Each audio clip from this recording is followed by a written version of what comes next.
Hola a todos, hoy voy a responder a un video que hizo Santiago Alarcón sobre el veganismo, respondiendo a un video de Damo en la web. Les recomiendo que primero vean el video de Damo si quieren, dura como 5 minutos, porque hace 4 personajes distintos y para que entiendan cuáles son las voces que se están escuchando, pero no es necesario. Ok, para los que no lo sepan, el veganismo es una postura ética y un estilo de vida que busca excluir en cuanto sea posible y práctico toda forma de explotación de y crueldad a los animales para comida, ropa, entretenimiento o cualquier otra cosa. Quiero aclarar que hay personas que llevan una dieta basada en plantas, pero que no son veganos. Pero todos los veganos llevan una dieta basada en plantas. Espero que eso quede claro.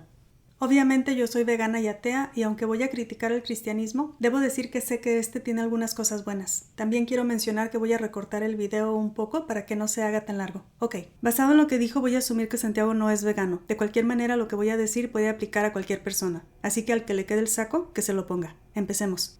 Ven, Dios permite comer carne, así que ahora me voy a comprar una hamburguesa de vaca. Un momento, comprar carne o cualquier otro producto animal no es lo mismo que ingerirlo o comerlo, que sería el mero acto de ponerlo en tu boca y deglutirlo. Al comprar estás también aportando a financiar la industria que lo produce, cuyas prácticas quizás no son todas avaladas por tu supuesto Dios. En esta primera porción le voy a dar la diestra a Damo. Sinceramente, me parece que cuando leemos Génesis capítulo 1, versículo 28, nos habla de señorear, de dominar las bestias que habitan nuestro planeta. Bajo ningún punto de vista, esta idea nos conduce a estar justificados al ejercer ciertas prácticas contra los animales solo por el fin de alimentarnos de ellos. ¿Está bien? Me parece que cuando observamos un poco cómo es el manejo de ciertas corporaciones hacia los animales, creo que está injustificado. Hay que decir lo que es correcto, correcto, lo que es incorrecto, incorrecto. Y me parece de que hay ciertas prácticas que son innecesarias. ¿Está bien?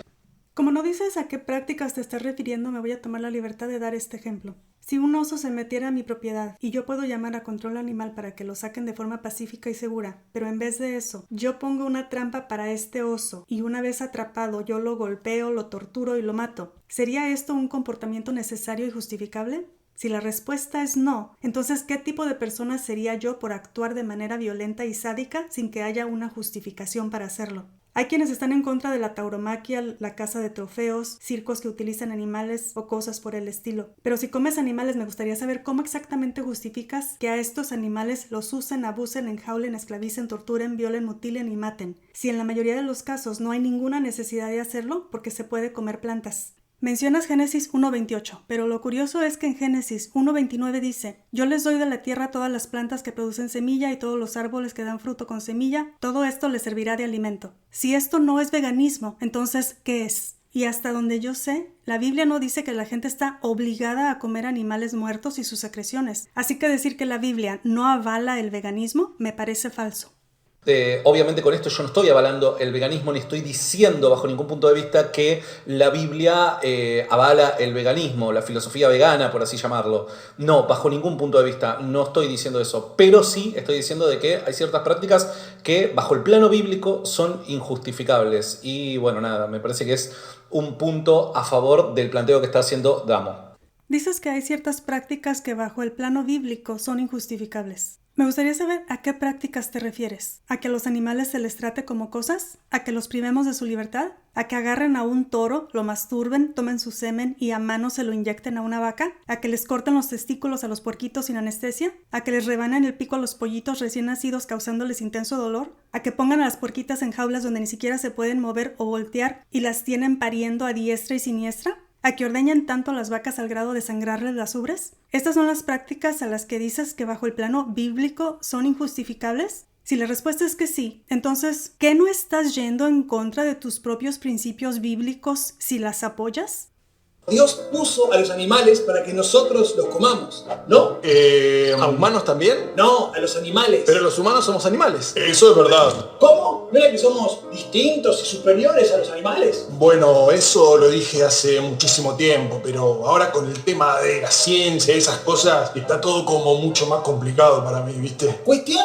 A ver, acá hay un problema de cientificismo, ¿no? Reducir la especie humana al plano animal, a igualarlo a cualquier otra especie. O sea, el ser humano igualarse a, ejemplo, no sé, una langosta o igualarse a, no sé, un alacrán, me parece que está injustificado. No sé de qué problema de cientificismo estás hablando, ya que el humano es un animal. Somos una especie más entre millones. Ese es un hecho. Y en este video nadie está diciendo que un humano es igual a una langosta, así que eso me suena a hombre de paja. Que cada especie tenga diferentes características y que tú arbitrariamente pienses que las tuyas son mejores que las de un alacrán, el ser diferente no te hace automáticamente mejor o superior. El problema que sí hay aquí y muy marcado es el problema del especismo, una especie sintiéndose superior a otra. El yo creer que soy un animal más y por lo tanto voy a tratar de respetar en cuanto me sea posible el resto de las especies, ese no es un problema. El que una especie se sienta superior a las demás y por eso las trate como objetos de su propiedad, que las maltrate y abuse de ellas porque piensa que le pertenecen, ese sí es un problema. Yo como vegana he entendido que los animales están aquí con nosotros, no para nosotros. Recuerden que el veganismo no te quita nada, simplemente te está pidiendo que dejes ir lo que nunca fue tuyo. Acá estamos saltando el valor que le proporciona al ser humano la razón, la libertad, la voluntad. Son todas propiedades o características del ser humano que no la posee otro animal. No sé si de verdad no sabes que otros animales también razonan, tienen libertad y voluntad propia. ¿Estás diciendo que un pájaro no tiene la libertad de volar? ¿Que no tiene la voluntad de ir a buscar comida? ¿Que no puede razonar al momento de buscar dónde hacer su nido? De verdad que no sé si la religión entorpece a las personas, las hace deshonestas o las dos cosas. El hecho de que el resto de las especies no tengan estas capacidades al mismo nivel que las tenemos nosotros o que no sean tan sofisticadas, eso no quiere decir que no las tengan. Además, yo no soy vegana porque crea que otros animales son igual que yo. Soy vegana porque entiendo que estos tienen la capacidad de sentir dolor, porque entiendo que sus vidas, sus cuerpos, sus pieles, sus plumas, sus crías, etc., les pertenecen a ellos y no a mí. Porque he entendido que no voy a tomar lo que no me ha sido dado o lo que no me pertenece. Al igual que los humanos, cada animal tiene sus propios intereses y yo los reconozco y los respeto. Pero ahora también entiendo que si esto lo plantea un ateo, está justificado. ¿Por qué? Porque en el ateísmo no existe tal cosa como valor moral o el valor intrínseco de cualquier especie. Por ende, la vida humana vale exactamente lo mismo que una roca, que un pedazo de madera o que un saltamontes. ¿Se entiende? ¿Por qué? Porque no existe un valor intrínseco en la cosa y en este caso en el ser humano. Si es un ateo el que lo plantea, me parece que es coherente con su cosmovisión. Hay muchos cristianos que se oponen al veganismo, pero entiendo que si esto lo plantea un creyente, está justificado. ¿Por qué? Porque para los cristianos el Dios de la Biblia está a favor del robo, las violaciones, la esclavitud, la violencia, la tortura y matar por razones absurdas. Así que ser cristiano y abusar de otros seres tiene sentido porque esto está perfectamente alineado con su moral y me parece que está siendo coherente con su cosmovisión. Sí, Santiago, yo también puedo jugar este juego absurdo. Ahora, de ahí a que sea la explicación a la realidad humana y a el valor humano, me parece que está, un abismo de distancia. Ese es un punto de vista que creo que está justificado por medio de la razón. Reducir a la especie humana al nivel de cualquier otra especie, me parece que hasta en la práctica nosotros creemos de que no es así y lo demostramos en nuestras vivencias, ¿no? En primer lugar, decir que en el ateísmo no existe el valor moral o valor intrínseco es completamente absurdo porque el ateísmo no tiene nada que decir sobre la moral o los valores. Además, el ateísmo no es una cosmovisión. El ateísmo solo trata un solo punto, la no creencia en deidades. En el momento en que tú le agregas algo más, en ese momento ya estás mintiendo. Te voy a dar el beneficio de la duda y voy a asumir que no sabes lo que es el ateísmo y por eso dijiste semejante tontería. En segundo lugar, yo como ser pensante puedo empatizar con otros seres sintientes. Los mismos animales a los que tú llamas inferiores lo hacen. Muchos de ellos son capaces de mostrar altruismo y compasión. Pero curiosamente, esta especie que tú llamas superior, le cuesta mucho trabajo tener empatía hacia otros animales y se hace nudos con su profunda filosofía, lógica y creencias religiosas, tratando de justificar su abuso hacia ellos. Si sentirse superior resulta en hacer daño a más seres, entonces qué bueno que no me siento superior. Y en tercer lugar, un cristiano puede creer que el humano es superior al resto de las especies y aún así respetarlas, a menos que tengas una creencia muy primitiva, salvaje o religiosa que diga que el humano es especial y superior porque un libro antiguo escrito por humanos lo dice, o que por ser más fuerte o inteligente es superior y por eso tiene derecho de controlar y matar a los más débiles, etc. Entonces sí puedo ver cómo esto te puede llevar a pensar que tú estás por encima de los demás. Pero lo más curioso es que este supuesto valor intrínseco es otra de las cosas que los teístas tampoco pueden demostrar. Además, que alguien cree que la especie más violenta, narcisista, egoísta, avara, sádica y destructiva que existe vale mucho más que las otras especies, da mucho que pensar. Para mí, una muestra de que somos realmente superiores y que hemos evolucionado es cuando entendemos que no necesitamos hacerle daño a otras especies para sobrevivir, cuando dejamos atrás nuestras prácticas cavernícolas y extendemos nuestro respeto al planeta y a los animales que nos rodean. Por ejemplo, si tienes a dos personas que pueden sobrevivir sin productos lácteos y una de ellas la sustituye con productos basados en plantas, pero la otra continúa pagando para que violen a las vacas, les roben a sus becerros, las maltraten, les inyecten no sé cuánta cosa para que den más leche, las ordeñan al punto de que les salga pus de las ubres de tan infectadas que están para poder robarles su leche que era para sus hijos y venderla a humanos que no la necesitan. En lo que a esto se refiere, yo me pregunto cuál de estas dos personas es moralmente superior, la que ha elegido la opción libre de violencia o la que continúa abusando a otros sin haber ninguna necesidad. Igual, si supuestamente Dios puso a los animales para que nosotros los comamos, quizás se refería simplemente a que los comamos cuando se mueran y no a que nosotros los explotemos y los matemos como hacemos hoy en día. No.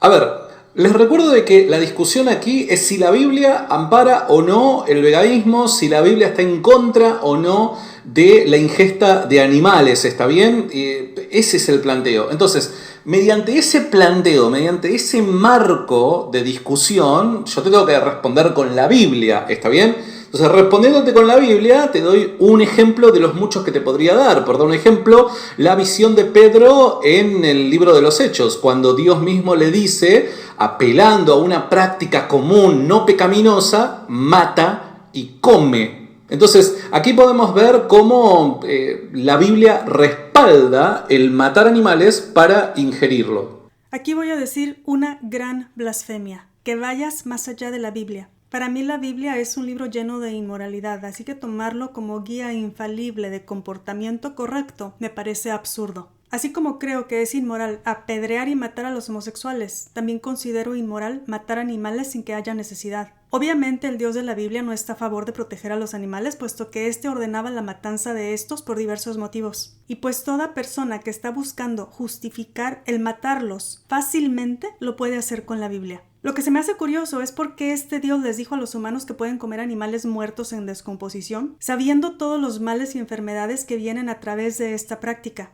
¿Acaso su Dios los quiere enfermos? ¿Acaso quiere que tengan alta presión, colesterol, diabetes, cáncer, obesidad, etc.? Me parece muy raro que este Dios sabio y omnibenevolente no supiera que comer animales es la causa de muchas enfermedades y trastornos. Pero bueno, cada quien. Bueno, pero Dios es omnisciente, sabe todo, incluso cómo tratamos a los animales, y para eso los puso. ¿No? A ver, acá es en donde comienzan los argumentos y sinceramente, me parece un tanto ridículo el argumento que emplea. El argumento base e implícito que va a presentar es el argumento del dolor y el sufrimiento. Básicamente se plantea de la siguiente manera: si Dios es todopoderoso, si Dios es benevolente, si Dios es omnisciente, ¿cómo puede ser que cohabiten o coexistan Dios y el sufrimiento? No puede ser. Dios podría hacer algo, Dios sabe de que hay sufrimiento, Dios tiene el poder como para poder remediarlo, etcétera, etcétera. Entonces, dado que el sufrimiento sigue coexistiendo con Dios, Dios no existe.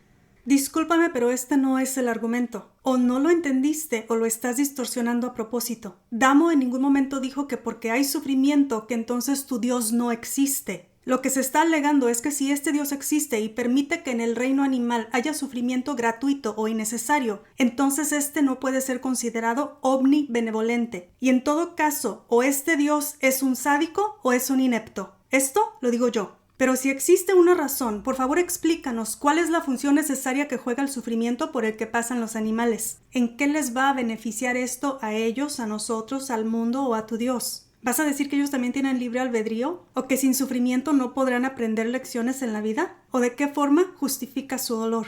¡Ah! Ya sé. Fue porque Eva se comió la manzana que le dijo la serpiente a Blantina que se la comiera. Por eso es que ahora los animales sufren, ¿verdad? ¡Claro! ¡Por supuesto! Creo que si un padre de familia golpea a uno de sus hijos y lo deja casi moribundo solo porque sí, cualquier persona con cerebro diría que este padre es un psicópata porque su comportamiento no tiene justificación. Pero curiosamente, si lo hace un Dios, ¿entonces a este se le llama benevolente?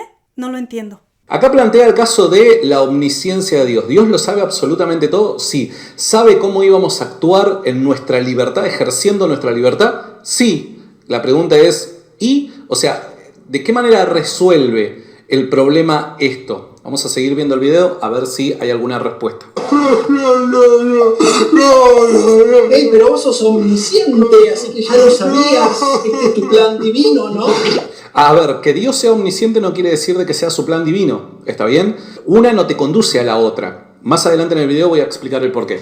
Vamos a ver. Si tu Dios sabía todo lo que iba a pasar en toda la historia, si pudo haber creado un mundo donde las cosas fueran diferentes de lo que son ahora, entonces me puedes explicar cómo puede este Dios elegir crear una realidad sabiendo todo lo que estará incluida en ella, sin que ésta sea parte de su plan divino. Mirá, cuando yo vi todo esto me pareció que estaba mal. Pero Dios es omnibenevolente, es pura bondad. Pero ¿no podría ejecutar un plan divino que no implique tanto sufrimiento? Claro que... A ver, de vuelta, omnibenevolente. Dios siempre desea el bien de sus criaturas.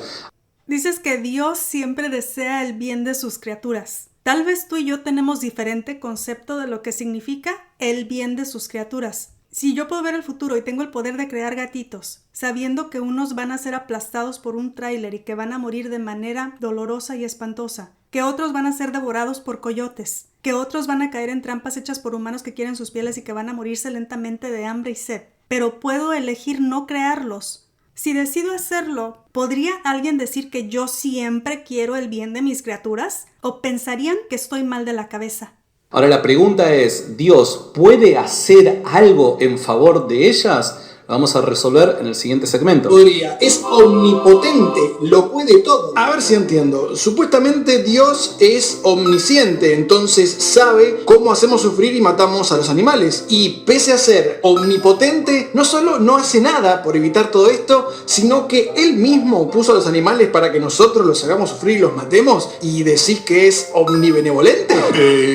Estamos quedando como el orto. Ejecutá la maniobra de escape. Esto es algo que muy pocas veces parece tenerse en consideración. Y entiendo de que si vas a hacerle una crítica al teísmo, al cristianismo, a Dios, deberías de considerarlo. Ningún cristiano que más o menos haya indagado en su fe diría de que Dios, por ser omnipotente, puede hacer cosas lógicamente imposibles, ¿se entiende? Dios puede crear absolutamente todo, pero no puede crear, por dar un ejemplo, incoherencias. Dios no puede hacer un círculo cuadrado, porque eso es una incoherencia, es una contradicción lógica, y Dios no puede llevar a cabo contradicciones lógicas, ¿está bien? Aquí la única contradicción lógica es que su libro diga que su Dios es todo bondad y sin embargo que en este mundo haya creado, permita y lleve a cabo el mal por razones ridículas e injustificables. Y que encima de eso hizo una cámara de tortura para los que no lo acepten donde los va a achicharrar por toda la eternidad. Y que todavía tenga el descaro de llamarse benevolente. Pareciera que a este Dios le hace falta un buen diccionario. Ahora, ¿qué tiene que ver esto con el ejercicio de la libertad humana? Bueno, justamente eso, que dado que Dios nos ha dotado de libertad para poder actuar como a nosotros nos plazca, la posibilidad del mal está ahí de manera inherente. Entonces, Dios no puede dotarnos de libertad y obligarnos a comportarnos de X manera.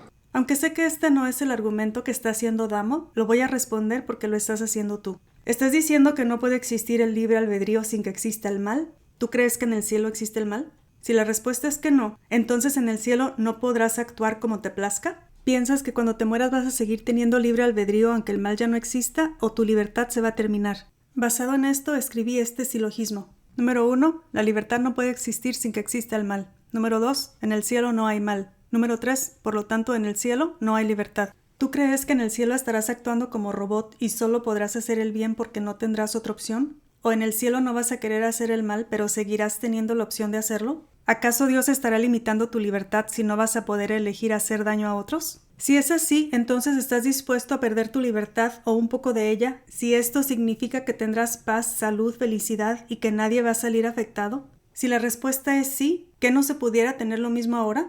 Pero en este caso, si ahorita tienes la libertad de elegir entre hacerle daño a los animales o no hacerlo, ¿por qué estás utilizando tu libertad para causar sufrimiento a otros? Esa es la pregunta. ¿Se entiende? No puede hacer eso Dios. Si Dios nos da libertad para poder actuar de la forma en la que nuestra voluntad desea hacerlo, la posibilidad del mal está ahí latente. No sé si la verdad no entiendes lo que está diciendo Damo o no te conviene entender. Esto no tiene nada que ver con el libre albedrío porque aquí se está hablando de las acciones de tu Dios, no la de los humanos. Así que todo lo que estás diciendo es irrelevante y más bien parece que como no tienes cómo refutarlo, estás mejor poniendo el enfoque en otro lado para no tener que hacerlo. Es por eso que hay veces que la gente me parece a mí de que tiene dificultades a la hora de resolver el problema del mal y el sufrimiento. ¿Por qué? Porque cree de que, como Dios es todopoderoso, le adjudicamos la ropa de Superman y Dios tendría que intervenir en cada una de las situaciones que produzcan dolor. Pero si Dios interviniese en cada una de esas situaciones, nos quitaría la libertad humana. No, aquí no se está esperando que tu Dios intervenga en cada una de las situaciones que produzcan dolor. Se está preguntando por qué razón este Dios creó estos seres sabiendo que iban a sufrir y si pudo haber creado un mundo distinto, ¿por qué no lo hizo? Ese es el punto. Ahora, la pregunta es, ¿estás dispuesto realmente a perder la libertad? ¿A perder el ejercicio de tu libre albedrío? ¿Estás dispuesto de ello?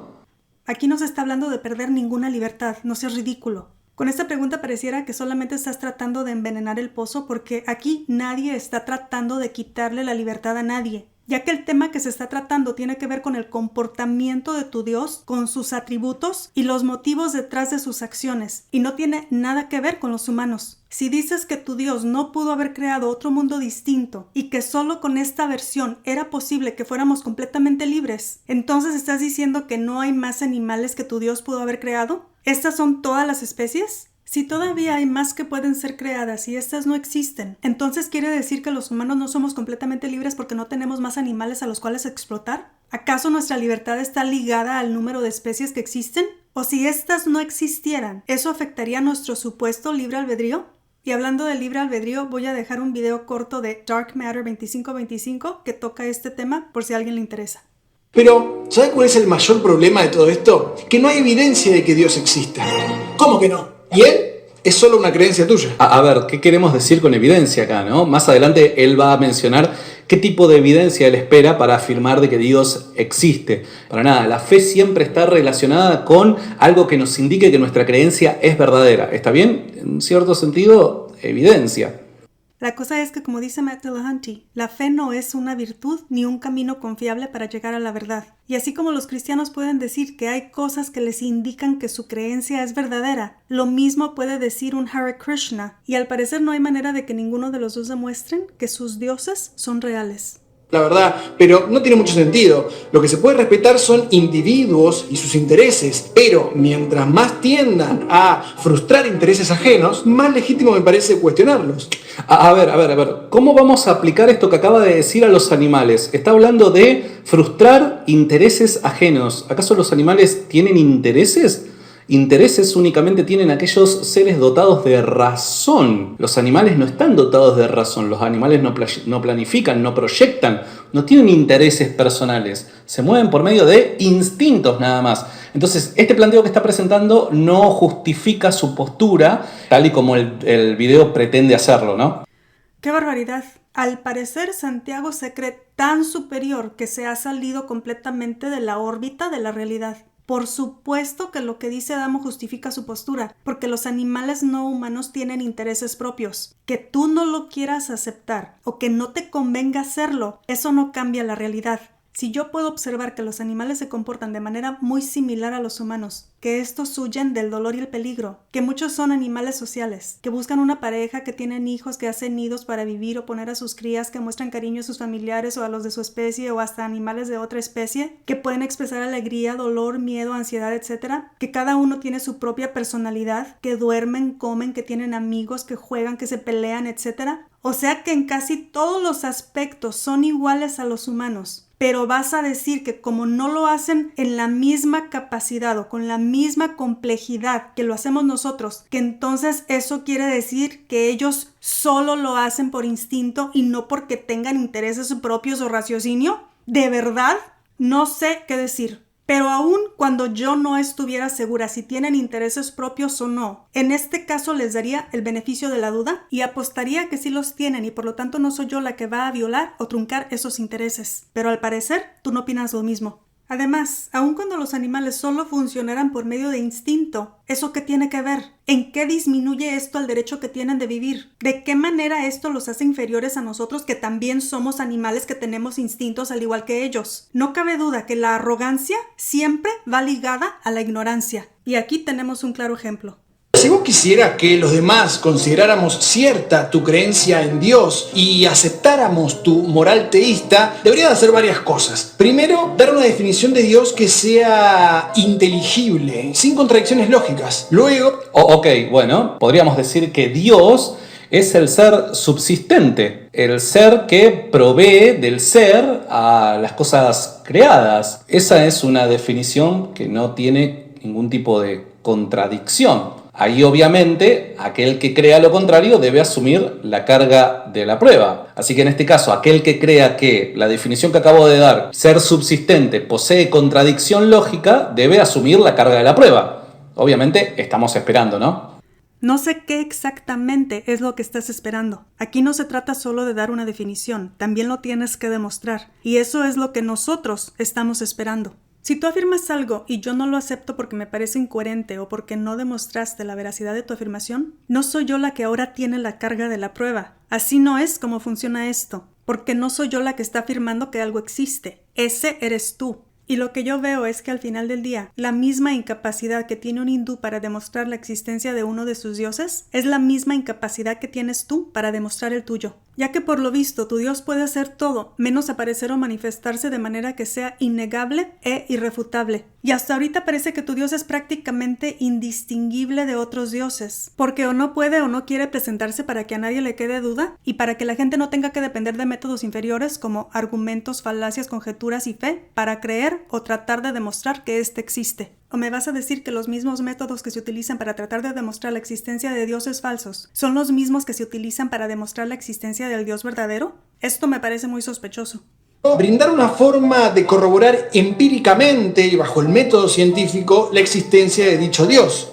A ver, cuando dicen esto, sinceramente, este es el momento en donde me saca. Corroborar empíricamente por medio del método científico a Dios. La pregunta es, entonces, ¿de qué Dios estamos hablando? Porque en definitiva, si vos vas a criticar el Dios cristiano, el Dios teísta, debes de asumir la idea que los teístas y cristianos tenemos acerca de Dios. Y ningún cristiano teísta, alfabetizado un poco, va a decir de que Dios está compuesto por materia. Dios no puede ser medible. Dios es espíritu.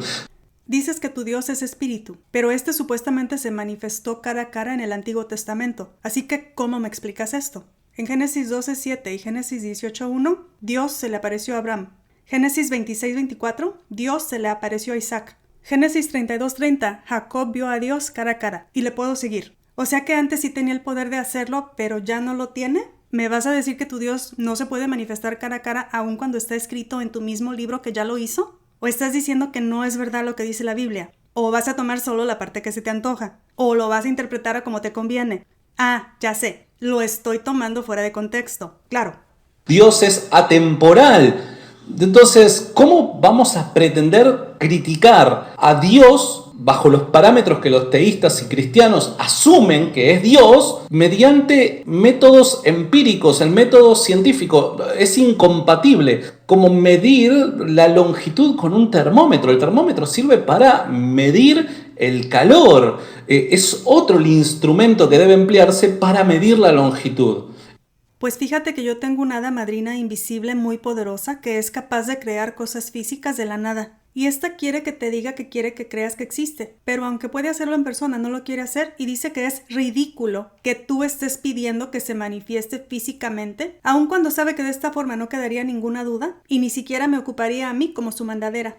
Pero lo que tú debes entender es que mi hada madrina es atemporal y querer comprobar que existe por medio de métodos empíricos es incompatible porque a mi hada madrina no la puedes medir porque no es una cosa, es un espíritu. Y nosotros somos los que establecemos la manera en que se puede comprobar su existencia y será a través de historias escritas en libros antiguos, experiencias de segunda mano, si lo sientes en tu corazón o si crees porque es mejor creer que no creer porque no hay nada que perder o porque te prometemos regalitos cuando te mueras y al mismo tiempo te amenazamos diciéndote que mi hada madrina se va a enojar mucho si no crees, pero te da completa libertad. Y no, yo sé que suena a chantaje, pero no lo es. Y como no puedo demostrar que ella existe, lo que voy a hacer es que te voy a juzgar de irracional por estarme pidiendo que te compruebe su existencia, porque claramente no lo puedo hacer, pero si me hago la indignada y te critico por estarme pidiendo lo que cualquier persona racional que busca la verdad pidiera, ya no tendré que asumir la carga de la prueba y fácilmente me voy a deshacer de mi responsabilidad echándote la culpa a ti. Después de mostrar que efectivamente Dios tiene esas preferencias morales.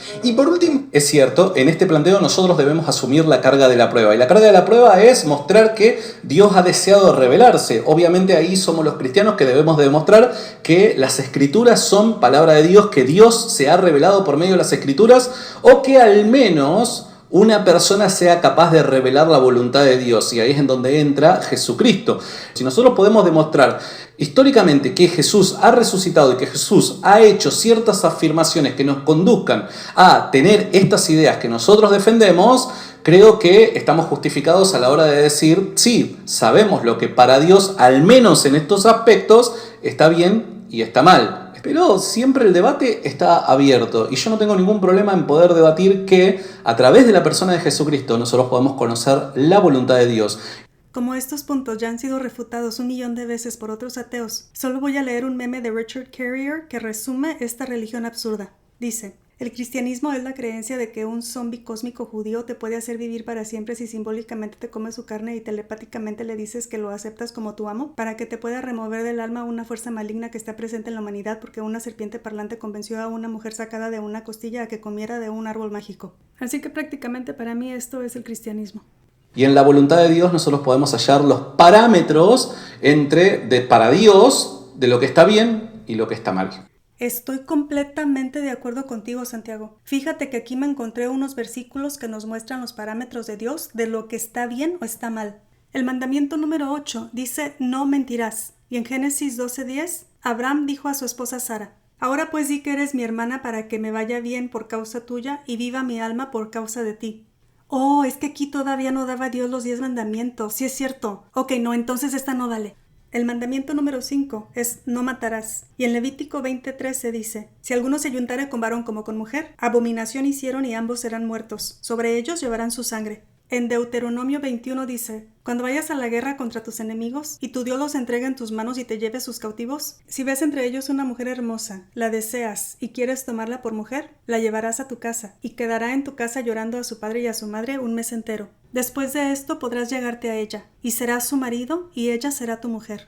Aquí podemos ver lo importante de la guerra, la codicia y la misericordia de Dios, porque dejaba que estas mujeres guardaran luto un mes entero antes de que las violaran los que las habían capturado. ¡Qué grande es nuestro Dios! ¡Aleluya! Deuteronomio 22 dice: mas si resultare ser verdad que no se halló virginidad en la joven, entonces la sacarán a la puerta de la casa de su padre, y la apedrearán los hombres de la ciudad, y morirá, y así quitarás el mal en medio de ti. Éxodo 21:7. Si un hombre vende a su hija como esclava, ésta no recuperará su libertad como hace cualquier esclavo. Éxodo 21:20. Si un hombre golpea a su esclavo o esclava con un palo, si muere en sus manos será reo de crimen. Mas si sobrevive 1 o 2 días, es ok, no se le culpará, porque le pertenecían. Palabra del Señor. Creo que tienes mucha razón, Santiago. Yo como atea no tengo un libro que me guíe por el camino del bien. Definitivamente que ustedes son muy afortunados. ¿Cómo explicar por qué nosotros deberíamos guiarnos bajo los preceptos morales de Dios? Obviamente, si nosotros demostramos de que la doctrina cristiana es verdad, debemos de someternos a los parámetros de Dios porque son verdad, ¿se entiende? Creo que mi postura ha quedado clara, creo que simplemente, dado que el video apunta a la fe y particularmente la cristiana, vincula a la Biblia con este tema del veganismo, yo estoy propiciando una respuesta a eso, ¿está bien? Más allá de la discusión del veganismo, si la Biblia dice que está bien comer carne, está bien comer carne. Nos vemos. Chau, chau. Claro, si la Biblia dice que está bien el incesto y la esclavitud, entonces por supuesto que está bien el incesto y la esclavitud. Si lo que usted está buscando es una forma de justificar el genocidio, la misoginia, el robo, las violaciones, la tortura, la mutilación de genitales de bebés, apedrear a los homosexuales, matar y comerse los cadáveres de animales, etc., basta con abrir la Sagrada Escritura del Señor y ahí encontrará usted prácticamente cualquier cosa inmoral que quiera justificar. Y así sentirá paz en su corazón y sabrá que tiene el permiso y la bendición celestial para hacerlo. Ok, ya basta de sarcasmos. Creo que algunas de las razones por las que la gente se opone al veganismo es por ignorancia, arrogancia, egoísmo, cinismo, disonancia cognitiva y en última instancia por necesidad. Y si lo que quieres es el sello de aprobación para tus prácticas de discriminación y violencia, ¿qué mejor que la Biblia y la religión cristiana para hacerlo? De la misma manera, los que buscan crecer en su compasión hacia otros seres, basta con leer pasajes como no matarás, trata a otros como quieres que te traten, ama a tu prójimo, etc. Claramente la Biblia es un libro de múltiples opciones y el que quiera justificar tanto su moralidad como su inmoralidad, obviamente puede hacerlo con la Biblia. Bueno, espero les haya gustado el video y aunque pudiera decir más, creo que hasta aquí lo voy a dejar. Y para terminar, aquellos cristianos que son veganos, mi pregunta es, ¿cómo pueden adorar y creer en un Dios que no es vegano? ¿Qué no demuestra esto que ustedes son más morales del Dios en el que creen? ¿Y cómo justifican el que su Dios esté a favor de lo que ustedes tanto están en contra? Ok chicos, creo que eso es todo por hoy. Voy a dejar enlaces de videos sobre este tema por si a alguien le interesa. Gracias por escuchar y hablamos pronto. Chao.